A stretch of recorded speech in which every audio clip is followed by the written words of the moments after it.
Welcome back into the GSMC Sports Podcast. We're going to be taking a look now at all of the landing spots for the quarterbacks that were selected in the first round. We had 6 of them taken, all in the top 12. This was the fastest rate that quarterbacks have flown off the board. It was I think the second closest was when Dan Marino was taken in the 20s in whatever draft that was. I can do a quick little double check on that. He was 27th overall in the 1983 draft, and that was up to this point, the fastest that somebody had, the 6th quarterback off the board had gone. So record-breaking pace here. I also mentioned briefly in the first segment as well the fact that the first 14 picks were all offensive players. That is the longest consecutive streak of offensive players being selected at any point in the NFL draft in history. And for them to be the first 14 in altogether was really crazy to me. But again, fixating on the quarterbacks themselves, at the very top, it was not much of a surprise. It was Caleb Williams being selected by the Bears, Jaden Daniels by the Commanders, and Drake May for the Patriots. Starting with Caleb Williams here, it is going to be very fascinating to see how next season plays out for them, considering the fact that we just came off of CJ Stroud's rookie year in Houston, and it is being considered to be one of, if not the best rookie quarterback season in NFL history. I'm not one for, being a huge hot take person, but Caleb Williams is in a position where he should be able to, especially if his reputation does carry over to the next level, he should be able to have a better rookie year than CJ Stroud just based off of weapons alone. Now, the offensive line is the one area where it's not tremendous for them. Laramie Tunsil was dealing with injuries this season anyways for the Texans, and a couple of their other offensive linemen as well, and he was still able to. So despite I do think they have talent, the Texans do, on the offensive line, it's not like they were available for CJ Stroud every single game. In this case with the Bears, they are fine, but they're not exactly a great group. But skill position-wise, this is an absolutely loaded offense. They bring in DeAndre Swift in the offseason, who I think is good. I feel like his name sort of supersedes his actual still talent level at this point in his career. But a nice pickup, especially considering they already have Khalil Herbert and Roschon Johnson in the backfield in that running back room, which is pretty solid as it is. So definitely have weapons there. And then I already felt great about their skill position players headed into this draft, and they then add Rome Odunze with the 9th overall pick. They definitely could have gone with an offensive lineman here. I still feel like it's probably for the better. Would have been really interesting to see Olu Fashanu go with that 9th overall pick, because he and Caleb Williams were actually teammates in high school, but they go with Odunze, which it's really hard to criticize that type of a move, especially. So he joins DJ Moore and Keenan Allen in that stacked receiver room.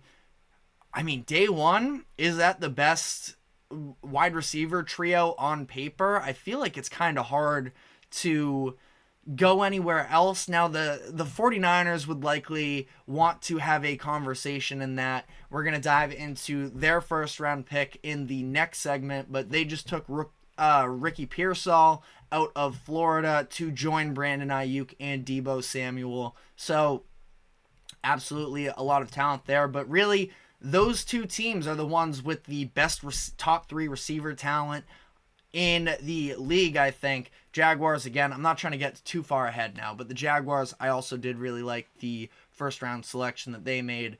But having this plethora of weapons, and I haven't even mentioned Cole Kmet yet, who has shown that he has been a very productive tight end as well. Now, the numbers, especially in his early couple years there, where the Bears offense was a lot more dysfunctional. He didn't necessarily have the hottest start to his NFL career after being taken in the second round in 2020, but he's dealt with a lot of inconsistency at that quarterback position. Last year, finished with a career high in yards. He's caught at least 6 touchdowns in each of the past 2 years. So he is very talented as well.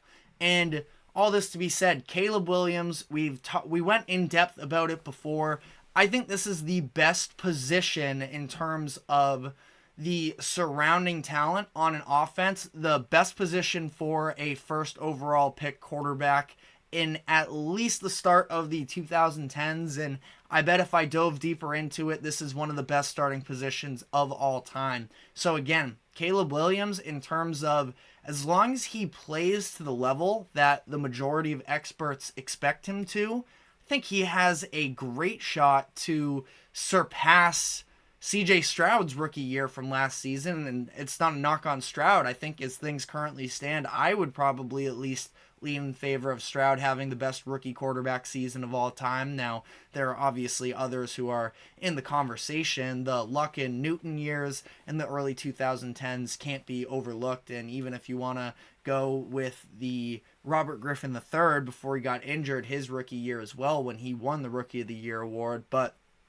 again, all of it combined, I think that Caleb Williams is put in a position to succeed, which is, it's come such a far way for the Bears since they took Justin Fields in 2021, and they have been largely scrutinized for not being able to put talent around Justin Fields, and that's why he failed. Well, they are not taking that risk this time around.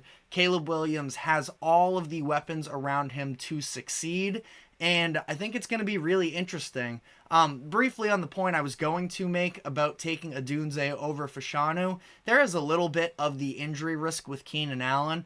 And after those top 3, I feel like it does get a little dicier. Now, Tyler Scott's a fine receiver himself, but again, I definitely was on board with the Odunze addition. He's going to be there long term. Keenan Allen is probably just going to be a 1-year rental for the Bears. So I was all in on what the Bears did in this draft. I thought it was very well done for them, and it is going to be encouraging to see. And we're going to talk about it more on Monday because I want to see how the rest of this draft shakes out before fully diving into it. But the NFC North is going to be one of the most fun divisions in the NFL in my eyes. But next up, Jaden Daniels. We just spent already a lot of time on Caleb Williams, so I'll try and be a little bit more efficient with this down the board here. But Jaden Daniels is somebody who I'm not the highest on, but he does definitely have a level of talent. Again, one of these conversations surrounding how much does age factor into the evaluation of a quarterback prospect. He has weapons surrounding him. Now, it's going to be, I think, a little bit of a work in progress with Washington. I mean, they have a decent amount of pass catchers, not just from the receiver position where they have Terry McLaurin and Jahan Dotson, but they have some options out of the backfield. Brian Robinson Jr., and I know that Austin Eckler is not the same version of himself that we've seen in his prime years, but he is a viable receiving threat. They're rebuilding there in Washington. They had just cleaned house from a coaching perspective. Cliff Kingsbury is now back in the NFL.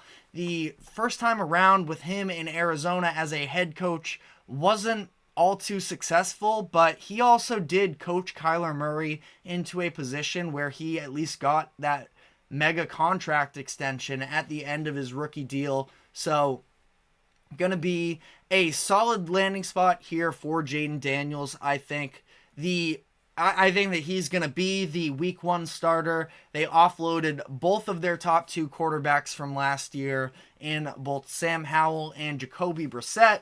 Brissett now going to New England, where they just took Drake May, and I do think that Brissett is going to be the week 1 starter, which should actually be a good thing for Drake May as he sort of dips his feet into the NFL waters. It sounds like May has all of the physical tools to be a successful quarterback at the NFL level, but the issue with him, Belichick criticized his footwork when he was on the Pat McAfee show during their draft coverage last night.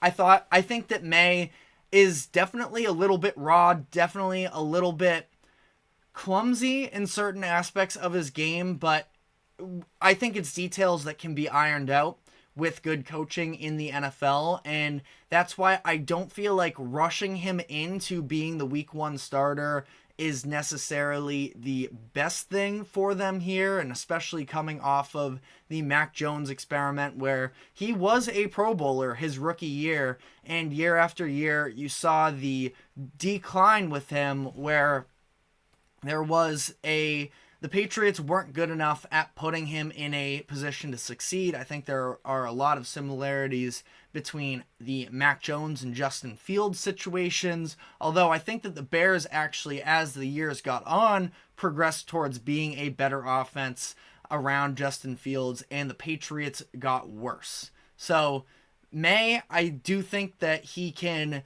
be the next guy for the Patriots. Again, he has the ceiling of being able to be a Pro Bowler, of being a really good solution. I think he's going to be better than Mac Jones, but it also is probably going to take a little bit of time with him. And in terms of what the situation around him is, I think the number one thing is the fact that Jacoby Brissett is there. The Patriots just paid him $8 million, and there is an option to roll into next season where outside of the quarterback position, there are still a lot of holes on that offense. So I liked this landing spot for Drake May.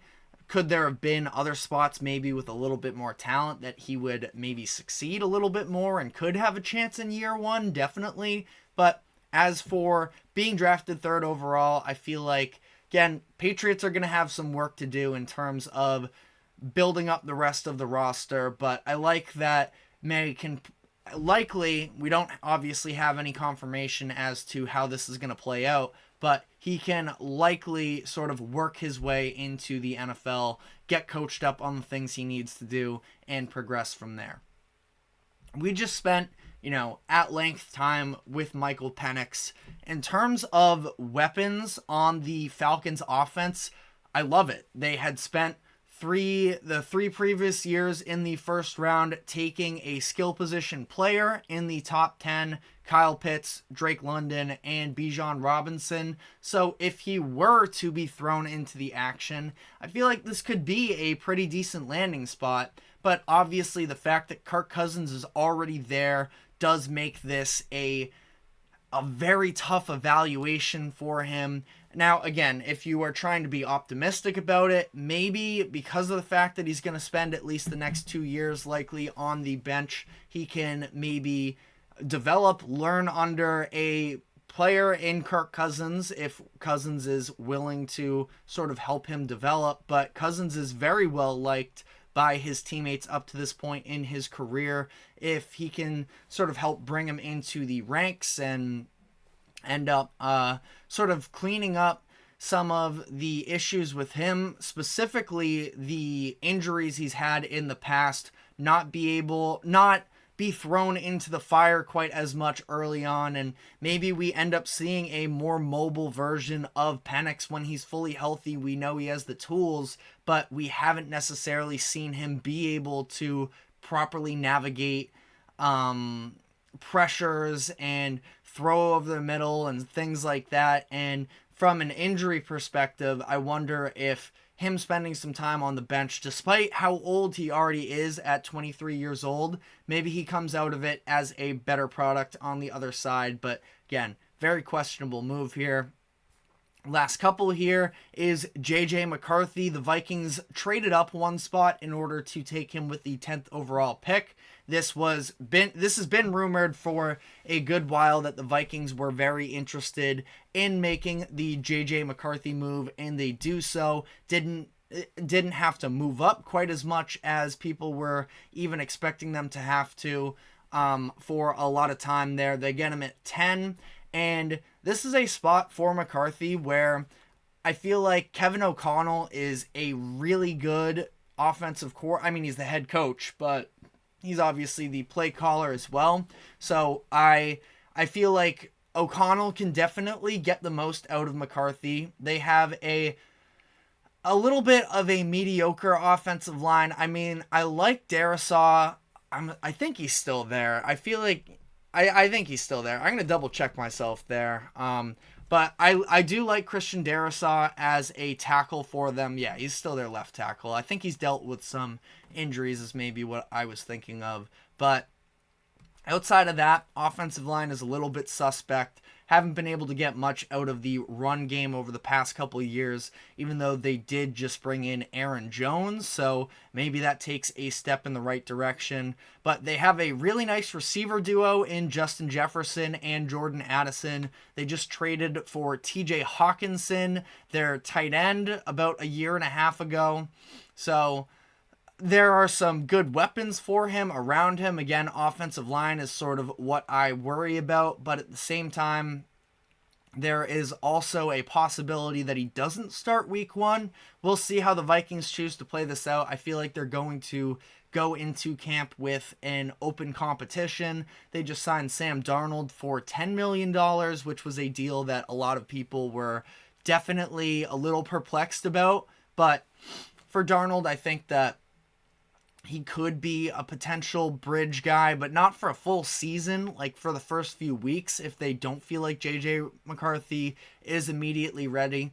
But hopefully for the Vikings here, that McCarthy can be the option for them, can help convince Justin Jefferson that he does still have a future there in Minnesota, because he and Addison and Hawkinson are quite the trio there for an up-and-coming quarterback in J.J. McCarthy. So that will be very interesting to see. I know we're talking quarterbacks here, but briefly, I got to say also, they got Dallas Turner with the 17th overall pick that is a great job by Minnesota there in my eyes. I was a big fan of their first round. Again, not a huge fan of McCarthy, but again, and I guess this sort of leads me into this next conversation as well.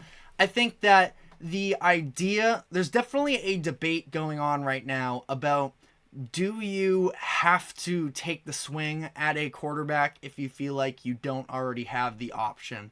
It felt like that was the case for Minnesota. Sam Darnold is sort of like hardly passable. Like, yeah, you could kind of get me in on it, but at the same time, anything more than keeping him as the starter for a year is malpractice in my eyes. So, that kind of takes me into the 12th overall pick here, where we saw the Denver Broncos take Bo Nix. Nix was somebody who it seemed like had really been dropping in the draft process since the end of the college football season.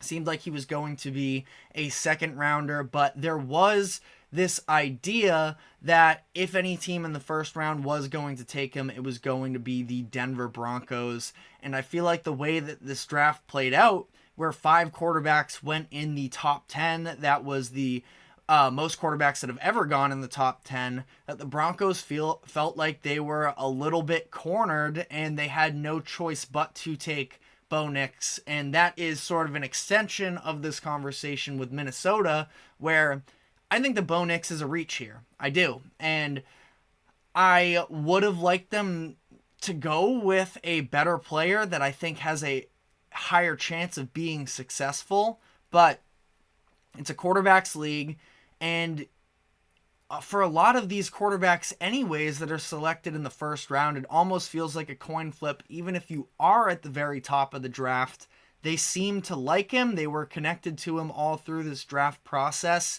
and I don't think they really, maybe they could have, but their quarterback room right now is Jarrett Stidham, Zach Wilson, Ben DiNucci, And it's really hard to get your fan base to actually buy into that. There's something about this irrational confidence that can be bought in just by taking a quarterback, and I kind of felt like that's where the Broncos went in this direction. And for the people saying that, oh, well, you probably could have traded for a pick later in the first round to take him, I'm not totally sold on that.